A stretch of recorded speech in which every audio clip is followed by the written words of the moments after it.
Next one, 15.3. We have a solid ball, and it's oddly worded here, but to show you the picture of what this looks like, it's basically a pipe, and here's the ball. I didn't draw that very well, but it's a ball that just slides down here in a circle. It's basically what they should have just drawn a diagram. So I think the only hard part of this is imagining what they're saying. So if this is where the center of mass starts, it falls not quite a radius because the center of mass doesn't go all the way down a radius. So it falls from a distance not r, but r minus the r of the sphere. Okay. So in the first part of this problem, I just want to know what's the total kinetic energy. So the energy original equals energy final. It starts here with mgh and it ends with total kinetic energy. Now it's going to be two types, but we don't care. They just want the total for the first part. So it's easiest to make h equaling 0 where it ends, not here, but the center of mass. So I'm going to say the height equals 0 there. So the height change, the drop in height, would be r minus r.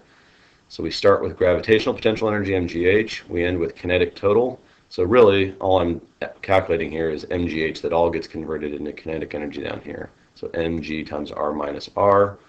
So that equals 0.941 joules.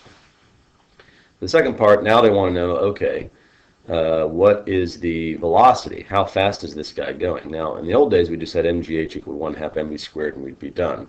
But since it is spinning, the total kinetic energy that we got up here is divided into ke rotational and ke translational.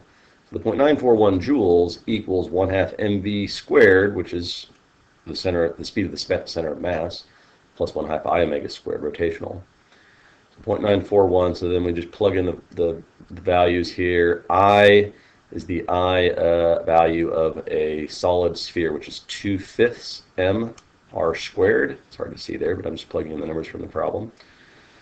So this is the I value of a solid sphere. And then also here we can substitute in, since we know tangential velocity of the rolling sphere is omega r, we can solve that for omega and substitute in v over r for omega in this expression.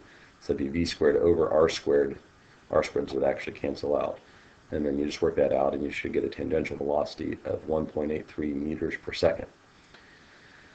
The last part has nothing to do with anything new rotationally. It's a good review of circular motion. They want to know what the normal force is. So we just go back to free body diagrams. At the bottom, force normal up, mg down. Net force is force normal centripetally minus mg down.